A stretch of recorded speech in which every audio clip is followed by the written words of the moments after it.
చూసినప్పుడు నిజామాబాద్లో కాంగ్రెస్ పార్టీ నుంచి జీవన్ రెడ్డి గారు, భారతీయ జనతా పార్టీ ధర్మపురి అరవింద్ గారు, బీఆర్ఎస్ నుంచి బాజిరెడ్డి గోవర్ధన్ గారు. మరి వీళ్ళు ఇక్కడ కూడా కాంగ్రెస్ వర్సెస్ బీజేపీ హోరాహోరీగా నడిచేటువంటి అవకాశం ఉంది. ఇక్కడ జీవన్ రెడ్డి గారి పైన ధర్మపురి అరవింద్కి ఎక్కువ ఎడ్జ్ ఉంది. ధర్మపురి అరవింద్ గారు గెలిచేటువంటి అవకాశం ఉంది. దీనికి సరే ఈక్వేషన్స్ ఎన్ని ఎట్లన్నా కానీ ఆయనకంటూ గతంలో కూడా ఆయనే గెలుచున్నారు.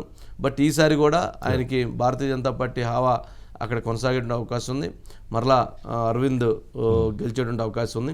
ఇక్కడ భారతీయ జనతా పార్టీకి 2 ఎమ్మెల్యే స్థానాలు ఉన్నాయి, బీఆర్ఎస్ పార్టీకి 3 ఎమ్మెల్యే స్థానాలు ఉన్నాయి, కాంగ్రెస్ పార్టీకి 2 ఎమ్మెల్యే స్థానాలు ఉన్నాయి.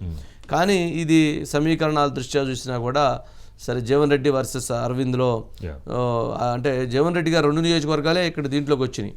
అందువల్ల కొంచెం ఎడ్జి అరవింద్ గారికే కనపడుతూ ఉంది. బాజిరెడ్డి గోవర్ధన్ గారు మాత్రం నేను లోకల్ అనేటువంటి దాంట్లో బలంగా ఆయన అడుగుతూ ఉన్నాడు. గల్ఫ్కు సంబంధించిన సమస్య, పసుబోటు సమస్య, ఇట్లాంటి అనేకం ఉన్నాయి. సరే ఇవన్నీ ఎన్నున్నా కానీ రాజకీయంగా అక్కడ